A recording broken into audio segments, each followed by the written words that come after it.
All right, welcome everybody. Thank you for joining us this evening, or as I am here in Sydney, Australia, very early morning. So lovely to have you all here. We're just going to be going through a webinar today. We're going to be talking to you about why you should consider studying abroad in Australia. We've got some amazing alumni who are here to share their experiences with you. As well as myself, who will be talking you through, and my colleague Alison, who's in the US, who will be moderating the chat and jumping in with any bits of information she would like to share as well. So I'd like to introduce myself. My name is Dharma Vendersky, and I am the Director of Operations for Australia programs with TEEN in the Australia, New Zealand and Fiji, so the whole Pacific region. And my role is to oversee all of our programming here and to make sure that all of our students have a fantastic experience while they're studying abroad in Australia. So without further ado, I will jump in here and we'll get these slides going. And feel free to put any questions you have in the chat throughout, and we'll get to those at the end in the question and answer period at the very end of the session. Excellent. So just a few things on why we love Australia and why you may as well. So number one, I don't know if any of you have tried surfing before, but the majority of our programs all have a surf lesson included in it. So don't worry if you've never surfed before. We do these lessons on pretty much all of the locations where we run our programs. Most of our programs are located on coastal areas, and so we include a surf lesson for all of our students while they are here. Secondly, you'll get a glimpse of the Great Barrier Reef. You will learn about Aboriginal culture, and you will meet some of the incredible wildlife as soon as you arrive in Australia during the orientation that we run with you. And we'll talk a bit more about the amazing orientation that we do deliver in the first week that you're in Australia. So not only will you gain firsthand experience with all of these highlights, you will also learn about some of the conservation efforts in Australia and a lot about our Indigenous culture as well. So all those reasons there are things that students really find as a special part about studying in Australia. So we're just going to jump into some of our program options and why students tend to choose Australia. There's many different reasons why students choose to study abroad here. Firstly, starting with the very high quality education of universities. And in Australia, TEEN works with 17 universities around the country in 8 different cities. So we offer big cities like Sydney and Melbourne. We offer small coastal cities like the Gold Coast, Newcastle and Wollongong. And we also offer more adventurous locations such as Perth over on the west coast, or Townsville up in far north Queensland, which is situated on the Great Barrier Reef. So we've got a great diversity of campus experiences available for students when they come here. Some of you may be wanting a big city experience. Other ones want a more traditional, large US campus experience. And some of you want to be really, really close to the beach. So we've got a partner university here in Australia to tick any box that you're looking to fill. So there really is something for everybody there. We also have, over 726 national parks around Australia. A lot of students want to get here and experience the nature.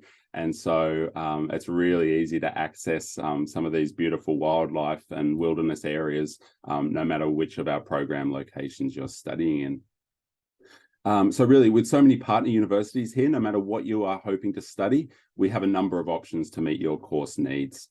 And our student accommodation at all of our locations is some of the highest quality available, and they provide a great living experience for students while they are studying abroad here. So I'm just quickly going to touch on 3 universities that we find as very popular universities. As I said, we work with over 17, but we just wanted to highlight 3 here that we think you might be most interested in. But of course, as I said, many other options if one of these is not for you. But firstly, just want to kick off with Bond University. Typically one of our most popular locations. It's located in the Gold Coast in a place called Surfers Paradise. As the name suggests, very beautiful place right on the beach. Fantastic lifestyle, fantastic beaches. And Bond University offers both semester and summer programs. And there are courses for all majors there. We offer both on-campus and beachside housing. And the academic calendar for Bond matches the US academic calendar. So in terms of, dates and things, and not having too big a gap in between when you would finish a semester in the US and come over here, Bond University is a really good fit for that. As part of the program up in Bond, you will also, as I said, do a learn to surf lesson. You'll attend a rugby match, plus you'll do a whole suite of other excursions and cultural activities as part of your program here. So Bond's a great match for students who are looking for something along those lines. Next, we have the University of Queensland. It's just up the road from the Gold Coast, about an hour north, in the city of Brisbane. They offer semester programs up there. It's more a traditional US campus feel. It's a very big campus. It's one of our oldest and most prestigious universities in Australia. And again, they have courses for all majors up there. And many of their courses also include field trips to explore outside of Brisbane. So some of those courses take you up to the Great Barrier Reef or out to some of the big national parks. So if you're looking for some courses that are going to get you out there in the field as part of the curriculum, then University of Queensland has some really fantastic options for you. University of Queensland also offer a number of $5,000 scholarships for spring next year. And so if you are looking to come on a scholarship, University of Queensland might be one of your better options in terms of the amount of scholarships that they offer. So that's definitely worth looking into. Brisbane is also the sunniest city in Australia. It has over 283 days of sunshine per year. So if you are looking for that sunshine, then Brisbane is definitely a great place to go because the weather's always beautiful there. They've got the Olympics coming up there in a number of years. So there's a lot of work going into the city to make it just a really world-class destination. And it is a beautiful and very friendly city to go to. So University of Queensland and Brisbane is somewhere that lots of other students like to go for some of those reasons plus more. Thirdly, University of Sydney. So obviously located in Sydney, Australia's biggest city. They offer semester and summer programs. And again, they have courses in all majors. University of Sydney is probably one of the top 2 universities in Australia, very prestigious, a beautiful, amazing campus, as you can see, big sandstone campus, some beautiful buildings there. There's a big building there that looks like Hogwarts kind of. And so it's a bit of a fairy tale campus for students when they get there. It is both near the city and also close to the beach. So a fantastic destination if you're looking for, a location that ticks both those boxes. And for students when they're studying abroad here, again, we do a learn to surf lesson. We take you to a rugby game and we explore the Sydney Opera House and a whole suite of other activities as well. But those are just some of the highlights. All right, we'll just continue on here. I want to talk to you about the Bridging Cultures orientation. So all teen students studying abroad in Australia attend our unforgettable 5-day Bridging Cultures orientation in the city of Cairns. And Cairns is right on the Great Barrier Reef up in far north Queensland. And this orientation gives you a glimpse of all that Australia has to offer.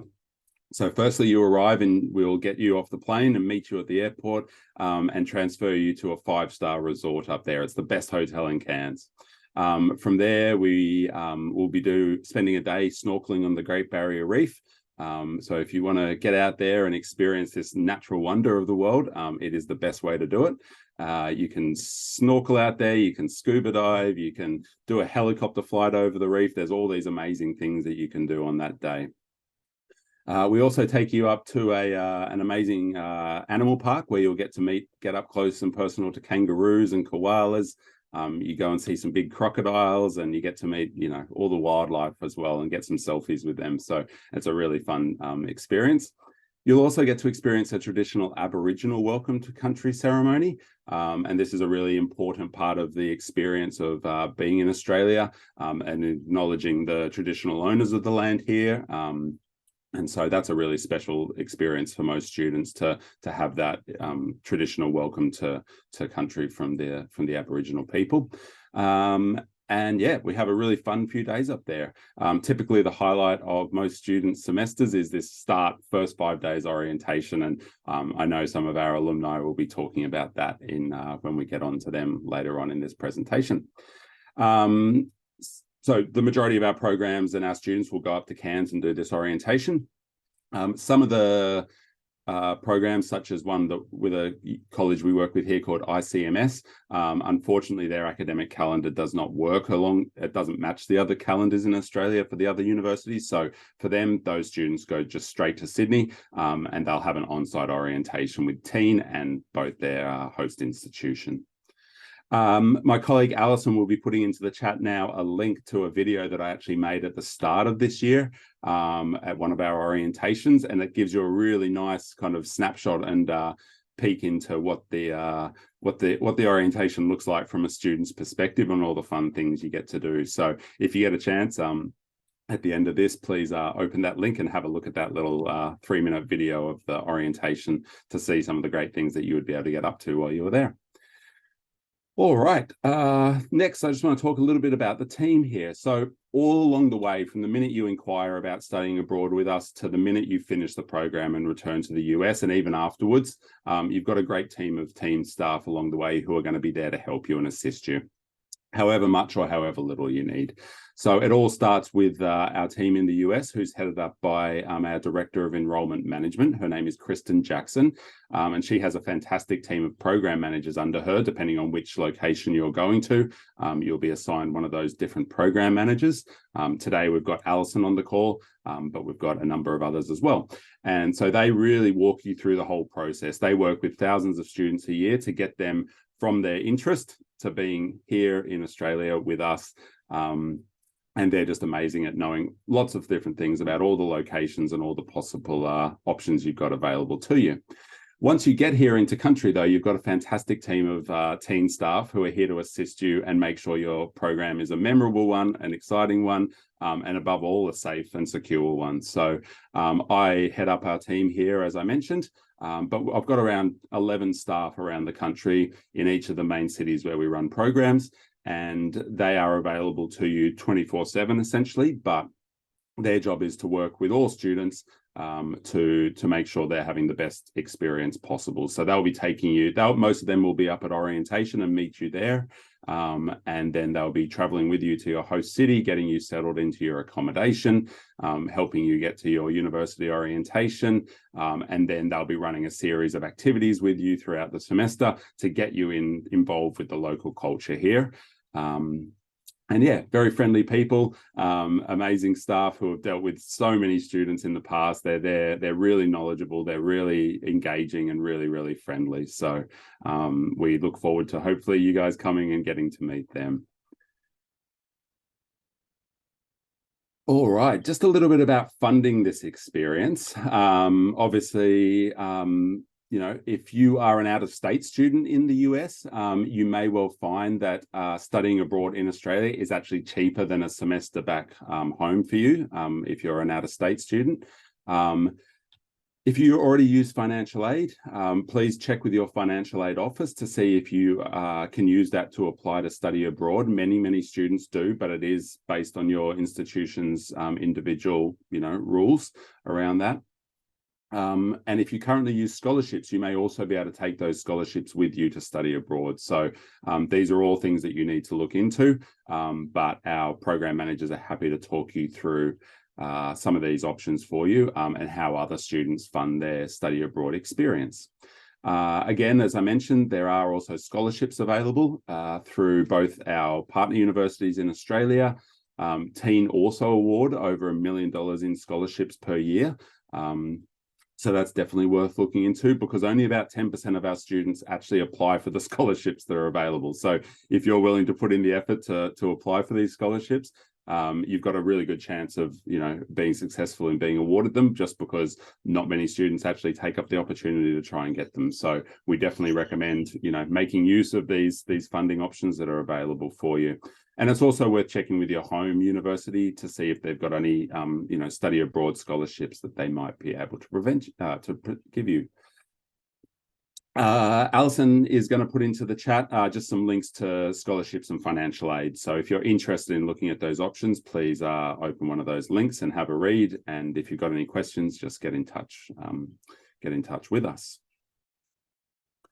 So we're just going to talk through what would be next if you were interested in studying abroad in Australia. So firstly, you would need to set up an advising appointment with one of our program managers. They'll talk you through all your options. They'll give you some good insights into, where you might want to consider studying abroad. But if you've got somewhere specific in mind, they're absolutely happy to help, get that moving along. You would then apply online with Teen through our online application process, as well as applying with your home university. So you're kind of having to do a number of things concurrently, but Teen really break down that process and make it easy by presenting the steps to you in some really bite-sized pieces. So you're not having to do a massive application all at once. They break it down into a number of easy steps. And yeah, they make it really, really simple for you. I believe if you're interested in studying abroad this spring, our application deadline is around the middle of October. So there's not a long time to go if you are looking to study abroad in spring next year. But there's definitely time to still do it. So our program managers can help get you through that process really quickly. And if you're looking to study abroad in the summer or fall next year, you've obviously got a lot longer lead time.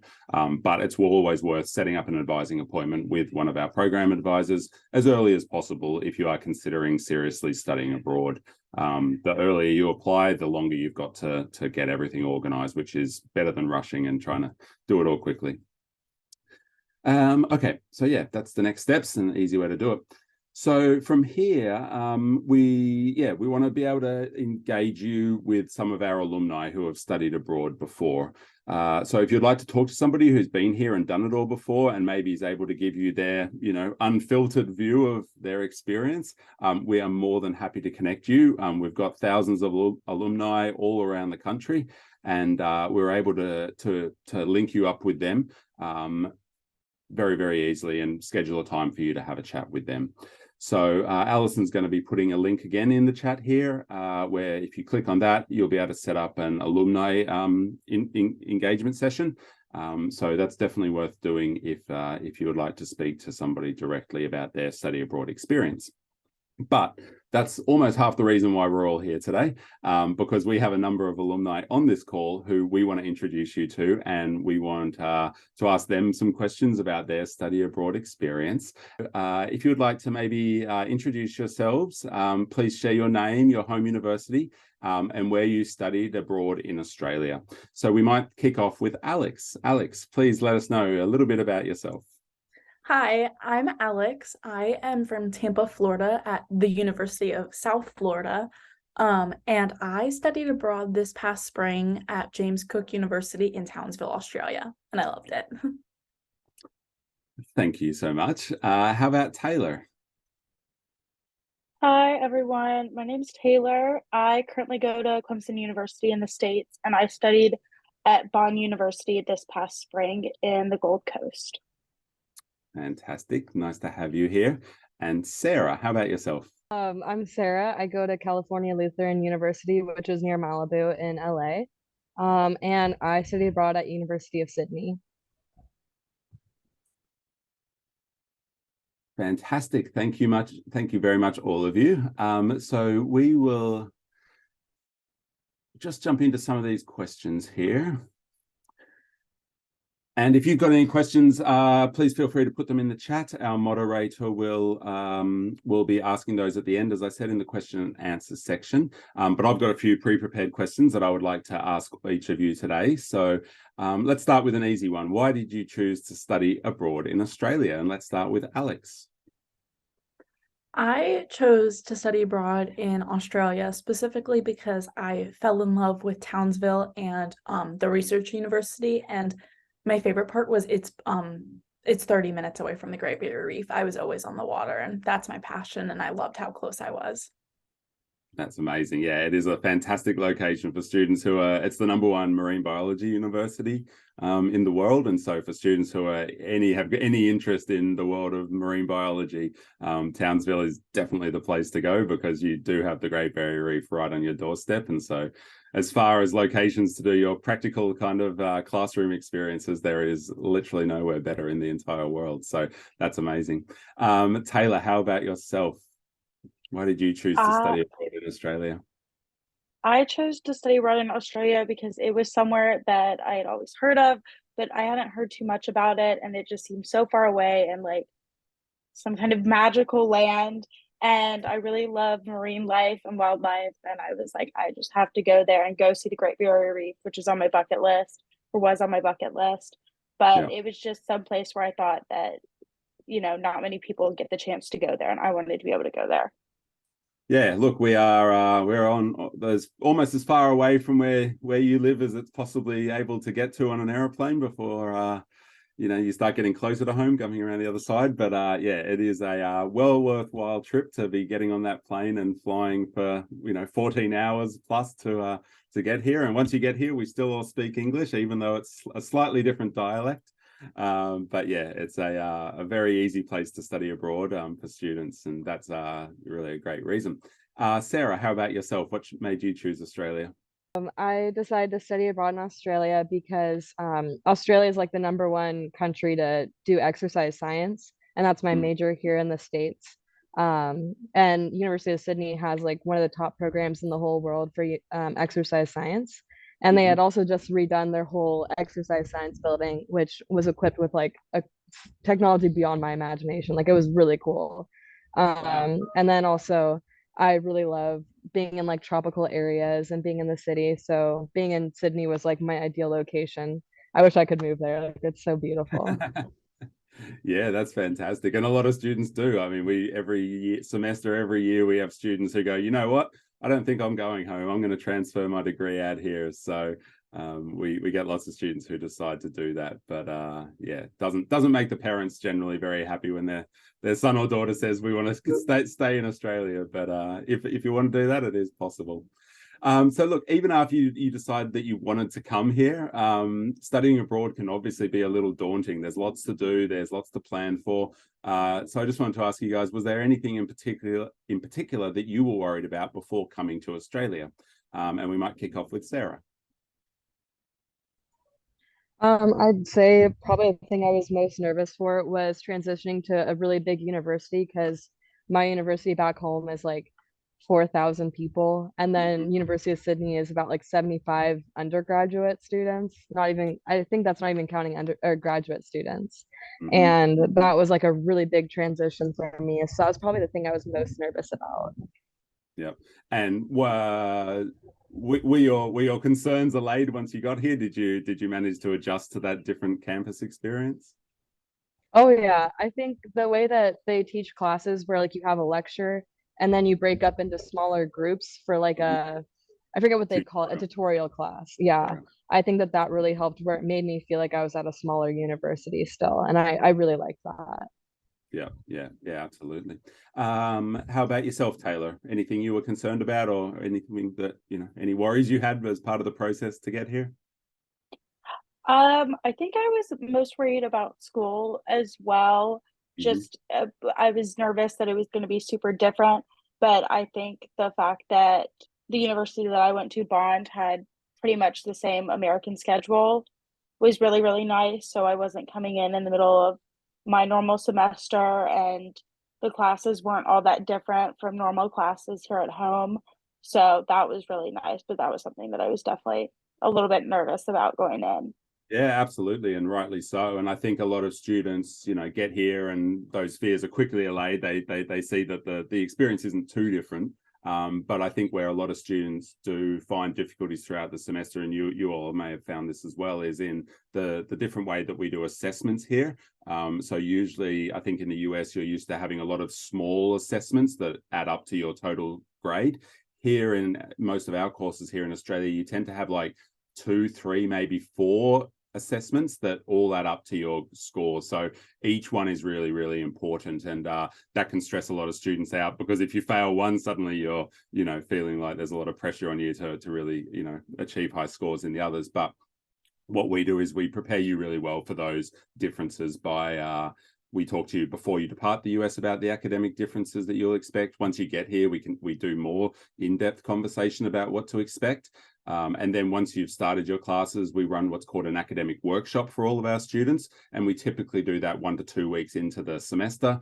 And that's an opportunity for us to sit down with you once you've sat in those classrooms and got your kind of, your guides of what's required of you for each class. And we kind of help break it down for you and make it really easy for you to understand what's expected of you. And then we're also able to put you in touch with all the university resources that they have to help you succeed academically. Nobody wants a student to fail a course. And so we've put in place all these really great resources to help students if they, reach out to us asking for that assistance to succeed. So yeah, that's something we know students do stress about, and something that we do our best to really help you with. Sarah, what about yourself? Any challenges? Anything you were worried about? Well, I already went. Oh, sorry, Alex. Sorry, Alex. You're good. No worries.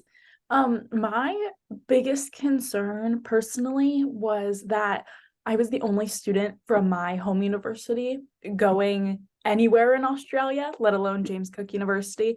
So I was really concerned about meeting people and making new friends. But the orientation teen hosted was amazing, and James Cook is normally a tinier population of teen kids. So we were a really close-knit family, and that really calmed me down and allowed me to meet a lot more people. Yeah, look, the vast majority of our students do come here not knowing any other students who are studying abroad. And that orientation that we start with is just the most fantastic way to meet other students who are not only going to your same university here in Australia, but also students who are going to be going to different universities in Australia. You get to make friends with students. If you're going to be studying abroad in Sydney, for example, you'll be meeting students who are studying abroad in Melbourne or in Brisbane. And so you've already got these networks of friendships developed in those first 5 days that you can then, go and visit while you're traveling around during your study abroad experience. So yeah, if you're thinking of studying abroad and you don't know anybody else doing it, don't let that be a roadblock to you coming, because you will make lifelong friends. I think some of our alumni here have made some lifelong friends as well, and we'll talk about that in a little bit. But yeah, you really, really will make some great friends as part of this experience. So we often hear from some of our students that the course load can be a lot different from what they used to back home. Taylor, what are some of the differences between your campus and classes at home versus the ones that you had abroad? And I guess, do you have any advice on what kind of resources students can tap into to be successful while they're abroad?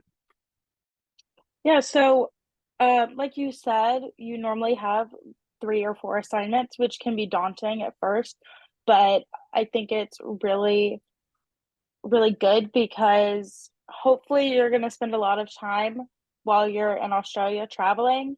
And so the teachers know that, at least at Bond, where I believe 1/3 of the students are international and are coming to study abroad. So they know that you're not going to be there for maybe every single class. And so I would just say have that open communication with your professors. I let my professors know on the first day that I was from America and that there were going to be some days that I was going to miss, but that I would do anything I could to keep up. And they were like, yeah, of course, like go have so much fun. Let us know how it is.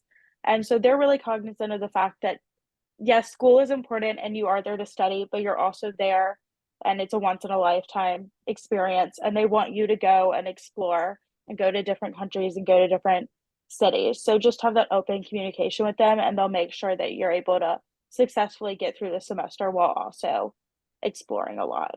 Yeah, absolutely. And that's a big one. I think a lot of students say that they go and introduce themselves to their lecturer on the first day in the first lecture, so that they're not just a face in the crowd. They're actually a person that this academic, knows by name, because as we said, the lectures here can be quite large. You can be in a lecture with, 100, 200 students potentially. And so if that academic knows who you are and you've made the effort to go and talk to them and introduce yourself, then if you're asking for those, small concessions in maybe, your academics, and they're much more likely to help you out. So that's fantastic.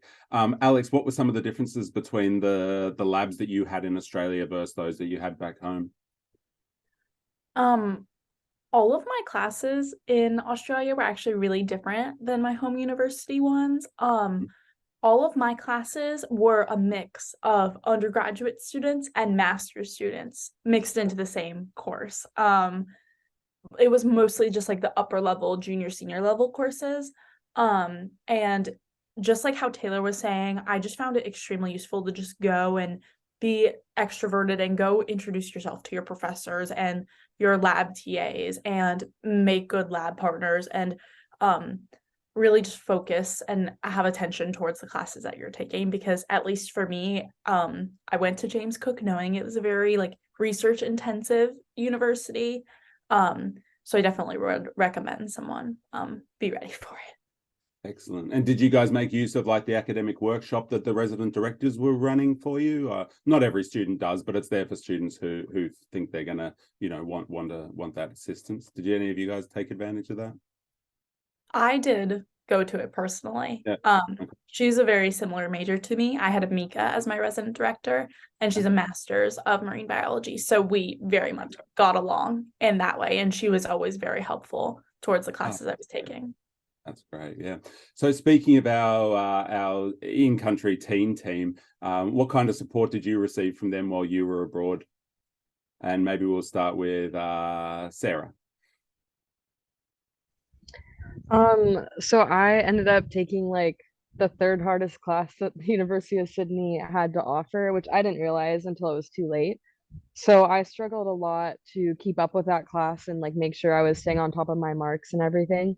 And I was able to like reach out to, I don't remember her name because she I don't think she works for Teen anymore, but she was very useful in like helping me connect with both my home university and because there were some challenges with like the professors who were teaching that course because they all left the country for the whole semesters. They're having the class online. And that so my director was able to like connect me to those professors because like they weren't responding to emails and stuff.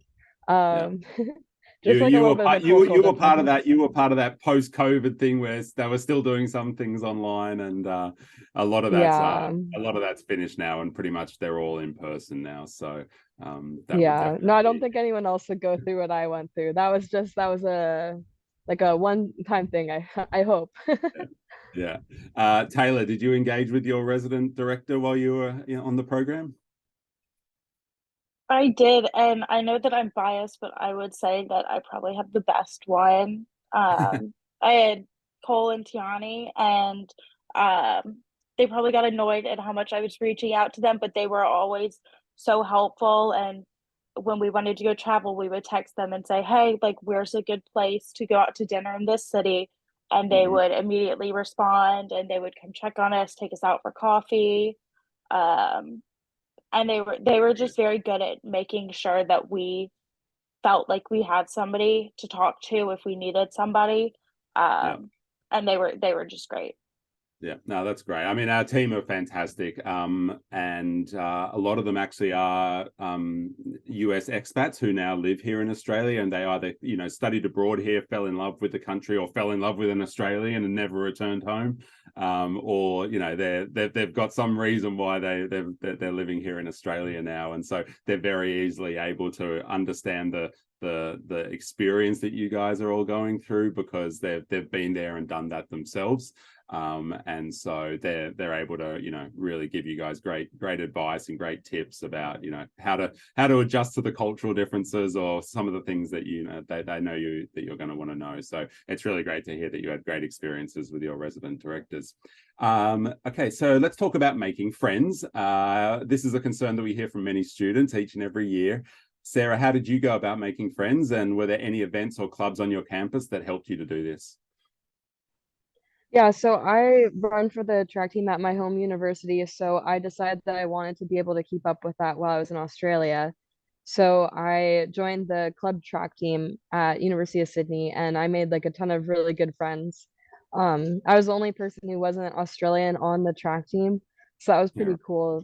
And like I was just kind of surrounded by like it was a mix of like college students and then university students, which I think was really cool. So I got like a better understanding of like how college versus university works at or in Australia. And then I also made quite a few friends in classes, just more like tutorial settings, not really lectures, because yeah, it were like 400 people in my lecture hall. So yeah, those are like my two main ways of making friends, especially with like Australians. But then obviously like the orientation trip that we had beforehand, I made a ton of friends there. Like I was at University of Sydney and all of us were really close that went there, but then we also hung out a lot with the Macquarie students from teens. So that was really cool. Excellent. And how about you? Let's have it. Alex, any tips on making friends while you're studying abroad? Like Sarah was mentioning, I definitely made a lot of friends over the teen cans orientation beforehand. But one of the biggest ways I made more Australian friends was through my living situation in housing. We were like dorm style, so all of my neighbors pretty much were either from New Zealand or Australia or somewhere else internationally. So I made a ton of friends there. I joined a bunch of clubs like the scuba diving club and the Marine Society on campus. And definitely meeting people in my labs, especially good lab partners, good neighbors, just trying to be as extroverted as possible. It's Nice. really easy, I promise. Everyone's really kind and willing to meet you. Yeah, yeah. Oh, that's fantastic. Taylor, how about yourself? How did you go about making friends? I made a lot of my friends through orientation, and then once I got to campus, um, orientation was a really good place to start meeting people. And then luckily the people that I got along with the most lived on my floor and were doing on campus housing, and so we became really really close. And as I was telling Dharma earlier, I've stayed in touch with a lot of them, and I think about 1/3 to 1/2 of our program, which was like 30-ish people, are Wow. actually flying into Clemson in November, and we're all having a big Aussie reunion. So I have my roommate from North Dakota and people from Iowa, people from Colorado, so all over the country, flying to South Carolina. So I know that it's a big cliche, but like you really do find friends for life. And so I would never have met these people without the program. And so it is pretty easy to make friends. That's great. Well, if you need any Australian foods or anything sent over for your big party, let us know and we can put some, Tim Tams or Vegemite in the post to you. All right, so you touched on orientation there, and we've talked about it a fair bit throughout the presentation today. So as I mentioned, it's a great, first look at all that Australia has to offer, and it's a great way to meet new people. So Taylor, what was your favorite part about the orientation? Oh, this is such a hard question because I crossed so many things off my bucket list that orientation week. I got to go on the Great Barrier Reef. I swam with turtles, I swam with sharks. I got to hold a koala. So all the wildlife was my favorite part. And um on my free day, I went to Green Island, which I highly recommend. If I think that is still an option, I'm not sure if it is, Yeah, it is. but Absolutely. it was probably one of my favorite parts of my entire 4 months in Australia was that one day on that beach, because it was magical. The water was crystal blue and it was just beautiful. Yeah, it's an amazing spot. And just to explain, so on the orientation, there is one day that's just set aside as a free day for students. So students can just choose to lie by the infinity pool at the hotel if they want to do that. But a lot of students choose to kind of have that as a bit of a exploring adventure day, and they could go out to Green Island, which is this beautiful little coral cay just off of Cairns. Some students choose to skydive, some students choose to go whitewater rafting, there's bungee jumping, there's ATVing, there's all these fun activities that you can do on that free day. And so yeah, that's a really fun thing to do. Alex, how about yourself? What was the highlight of your orientation? I'm similar to Taylor, a very wildlife and nature girl. I went scuba diving on the Great Barrier Reef. That was the first time of many since I was already up north that I had gone, and it was just beyond my wildest dreams. I know that sounds cheesy and crazy, but I did really love it. I got to touch a kangaroo that I've been obsessing over for years. And then on my free day, I did go to Fitzroy Island. And so me and some teen friends I met who were also going to James Cook. We all like hiked up the hill there and then went snorkeling later that day, and it was just a really fun experience. That's amazing. Did you find Nemo on the reef? Honestly, I am not sure. I could not tell you. I am big into other kinds of fish, so I couldn't tell you if Nemo was what I was looking for initially. I look for the bigger fish. Sarah, how about yourself? What was the highlight of orientation? I definitely went the adrenaline junkie route. I did I think my favorite part was just like the 3 day because I spent like the morning. I did like a sunrise skydive with like four people who, I mean, they're like some of my closest friends now. So like that was just kind of fun way to like start our friendship all together. And then I think I like went back to the hotel and I was there for like probably an hour, and then I left to go whitewater rafting. And that was just so cool because there had been like a lot of water like coming down into the rivers, and it turned like this really cool color that was almost like this brownish. And I know it sounds gross, but it made it look way cooler because it looked like we were in like some sort of like tropical movie. I don't know, it felt really cool. Yeah, that's a pretty high adrenaline day. So you tell your parents about that after you've done all that and returned, safely. So Yeah. what else here? What have we got? So yeah, so many students. So yeah, so that's our orientation. I think everyone can see that it's a fantastic couple of days and a really nice introduction into your study abroad semester. But then while you're here on, in country, obviously there's a lot to explore and a lot of amazing places that you can go and see. So where did you guys explore while you were here? Where did you travel? What other adventures did you have as part of your study abroad experience? Taylor, why don't you kick us off there? So I went to Sydney and Melbourne with teen, and then with my friends, I went up to Noosa and to Byron Bay, and I did a day trip to Brisbane. And then my mom and grandmother and aunt came to town from America, and we went to New Zealand, spent a couple of days there, and then we went up to Cairns to go to the Great Barrier Reef for a couple of days. Okay, good. So you got to see a fair bit of the country there. Yeah. Let's ask Sarah. Same to you. Where did you explore? What did you get up to? I did the whole Melbourne area, including like the Great Ocean Road, which I thought was really cool. I did a whole road trip through the Outback, starting in Darwin, which is like this really cool but super humid city that's very north of it's probably like one of the most northern cities in Australia. It's really cool. And then we ended in Uluru, which for those of you who don't know, if you've seen like that really cool orange rock that's like a picture in almost everything when you look up Australia, that's Uluru. It's really cool. You have to go there. I did a road trip throughout all of Tasmania with a bunch of my friends from teen, which I also really enjoyed. I did a road trip around all of New Zealand. I did that for like a few weeks during our study break, because you get like 2 or 3 weeks off to like study for your final exams, which great time to go travel, even though it's not suggested. Um, and then where else did I go? I went to Cairns multiple times and like explored the Port Douglas area. I thought that was really gorgeous. And then my mom flew in and visited me, and I showed her around Sydney, and we went up to Cairns again, and I took her over to Thailand, and we did a whole trip around Thailand, which was gorgeous. And then I came back to Seattle. Wow, you really you took advantage and saw as much as you possibly could in the time that you were Yeah. here. That's amazing. Yeah. Alex, what about yourself? Where did you go, and what advice would you give to students looking to do some, exploring outside their host city while they're here? I also did a lot of traveling throughout Australia, mostly over like spring break. You would call it spring break in the US. Yep.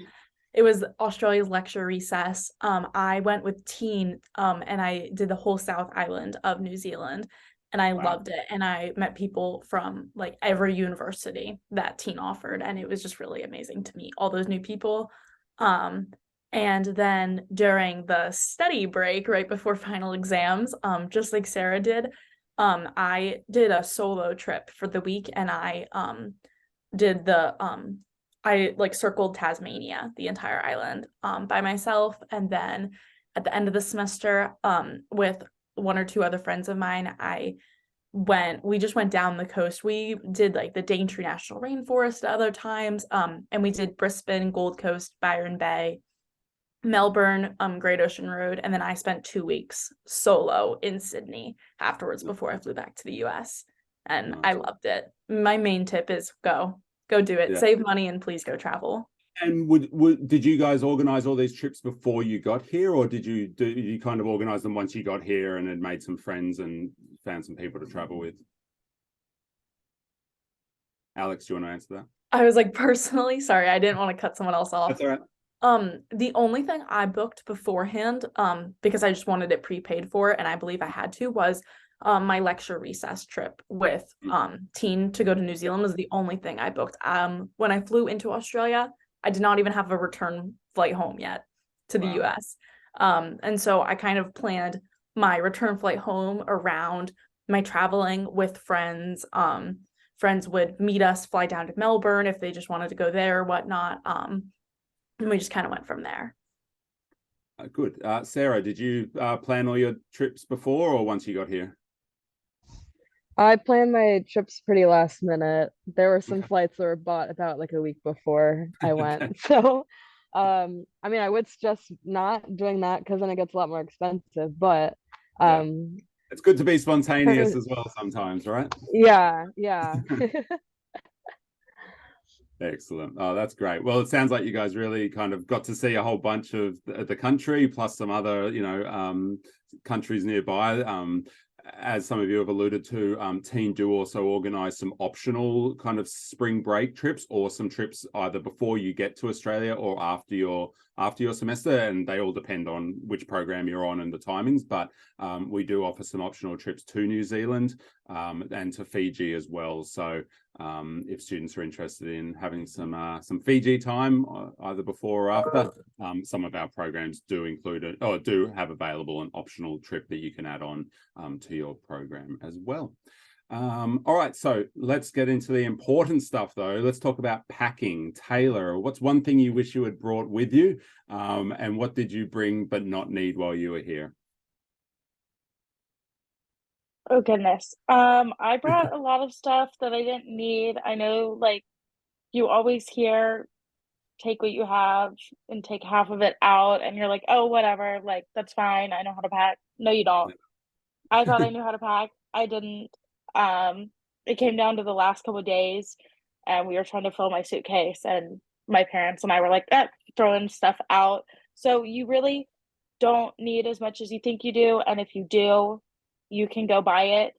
There's Targets. It's not the same Target as here, but there's Targets, there's stores you can go to. And I don't know what I wish I would have brought. I think that I pretty much packed everything I needed. Yep.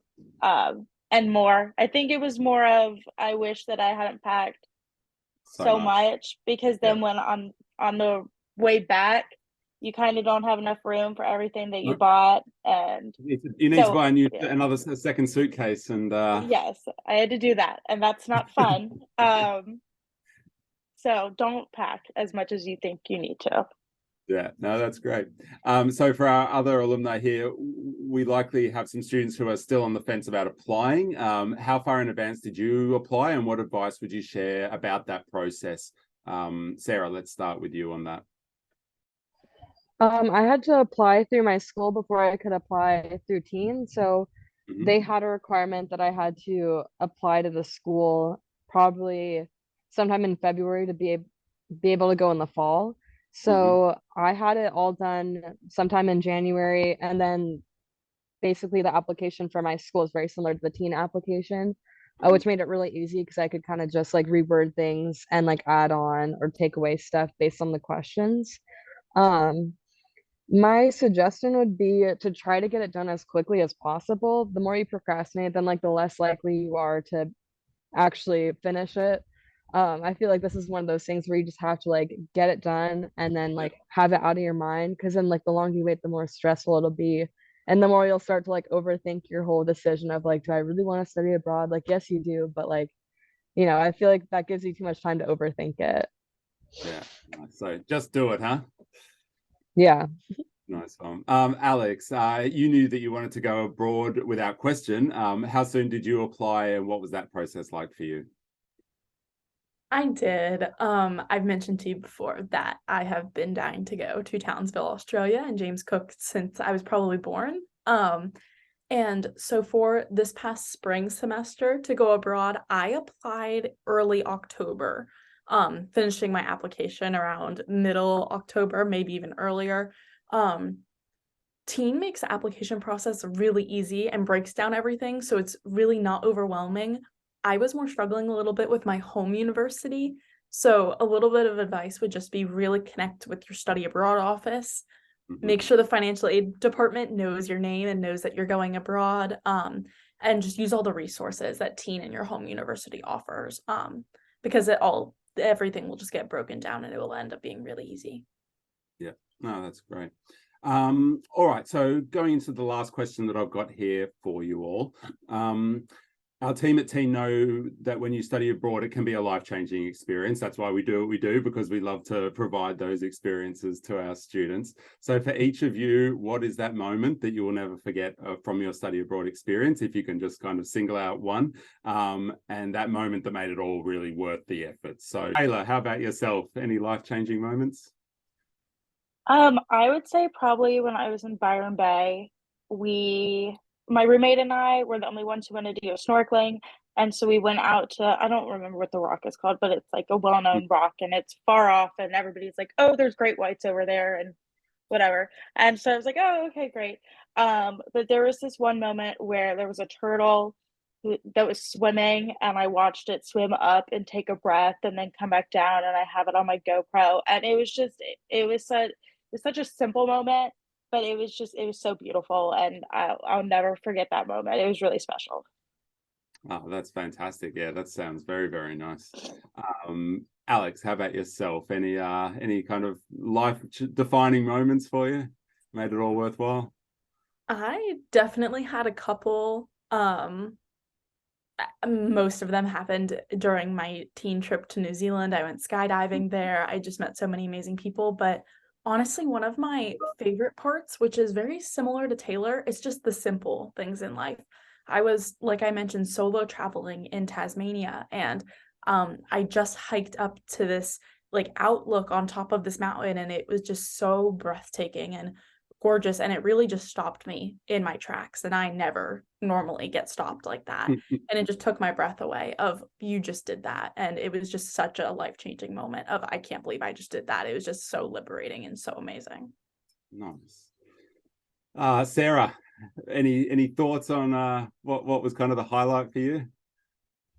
I have two. One would definitely be like just my entire Outback backpacking trip. That was just the coolest thing ever.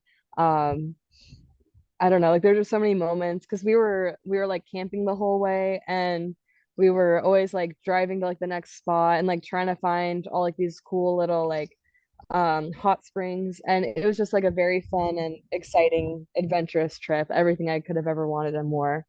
And then I think like the second more like defining moment was when I was doing a road trip in New Zealand with a bunch of friends, and we did a sunrise hike um into Mount Cook, and it was like this really beautiful look out of Mount Cook, and we watched as like the sun rose over the mountain and there was like this lake that had like the reflection of the sunrise, and I have so many gorgeous photos from it. And like we made breakfast while we were like watching the sunrise, and like keep in mind it was really really frigidly cold, like we were all miserable, but like that made it so much more worth it. That's amazing. Well, those sound like some pretty special moments, and I'm glad you all got to experience them. And we hope many more students will come and be able to have similar experiences of their own. So that's all the kind of questions that I had for you all today. So just having a look through our chat here from some of our potential students who have asked some questions here. I see a lot of those have already been answered by Alison in the chat. But we've got one here I guess asking about the cultural differences between Australia and the US, was it easy to adjust to the cultural differences? Did you experience culture shock? And how did you deal with that? Maybe start with Taylor there. How was the cultural difference? Was there a big difference? Was there not so much? How did you find that? I would say there wasn't. I like to say that Australia is like America, just nicer, and they drive on the other side of the road. Um, and they have a better accent than us. Um, the one thing that really aggravated me was just the fact that hot dogs for y'all are on just a normal piece of white bread. Yeah, And right. that was really irritating, but I had to sit back and say, you know what? That's their culture. And if they're going to do it that way, that's okay. But Yeah, that felt wrong to me. But I know that like y'all enjoy eating hot dogs that way. But yeah. I mean, that was probably the biggest culture shock. And then the fact that y'all don't have ranch was hard as well. That's true. We do But have some ranch these days, but it's not really that good. So it's yeah, that is a disappointment. I share that. And our but kind of it's really similar. our mantra that we try and instill into our students starting from the orientation is, when you're on this experience, try and think of things about, and keep in mind it's not wrong, it's just different. So yeah, our sausage rolls, or as hot dogs as you call them, they're different, but it's not wrong, it's just different, and that's life. And so embracing things and embracing the difference definitely helps you to not get too aggravated with things.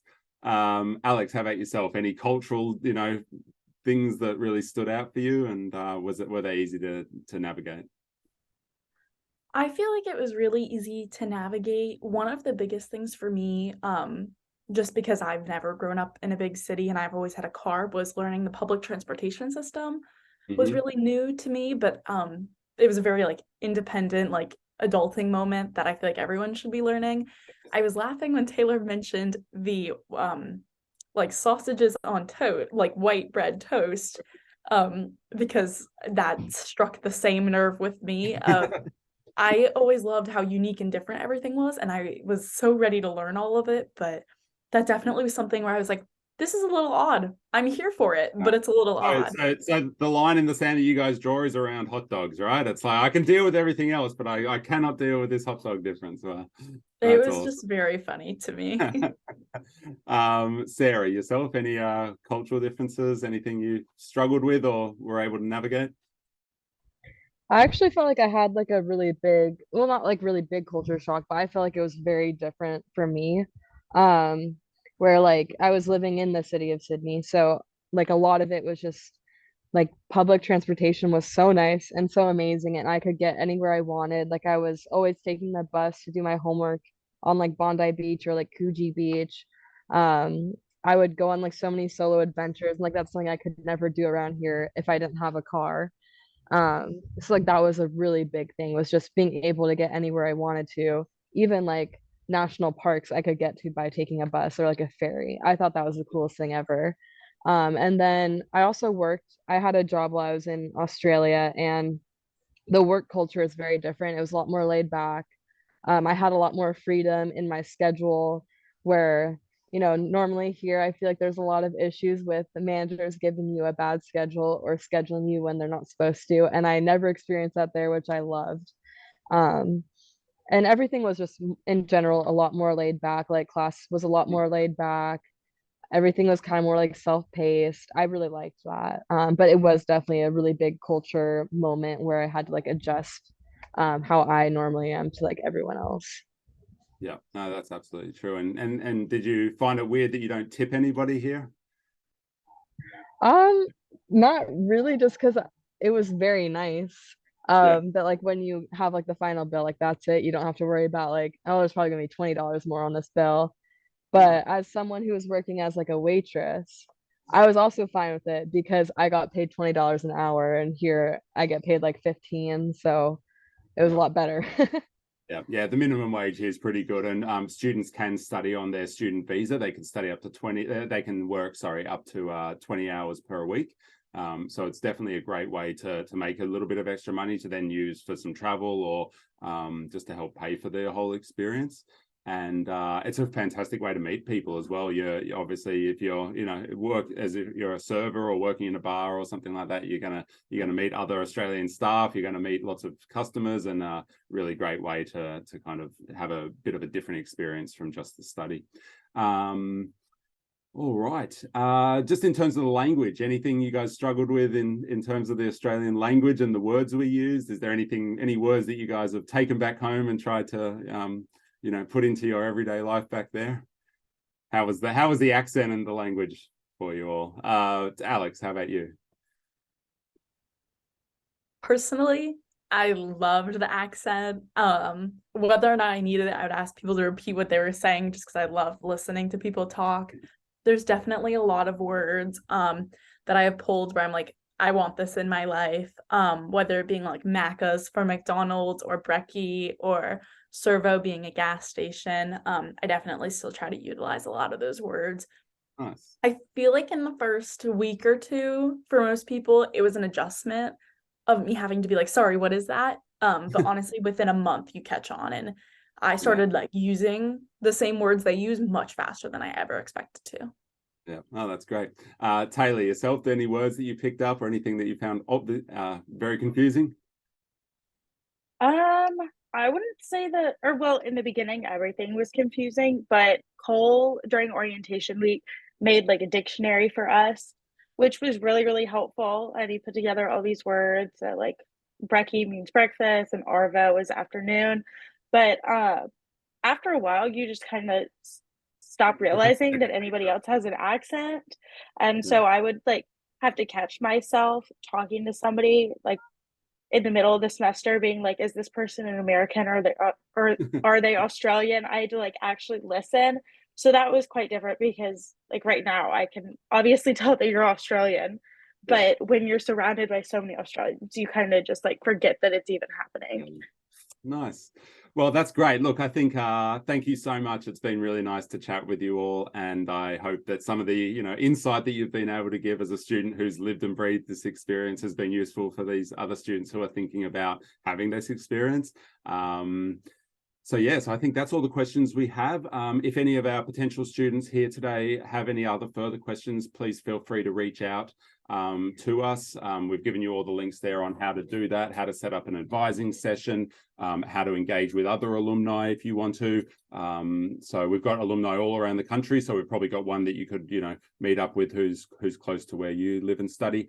So yes, I guess from us here in Sydney, thank you so much for joining us. To all of you for being part of this today, thank you so much. And we hope to see you down under really, really soon. So thank you so much to our alumni who are here today. Have a great evening.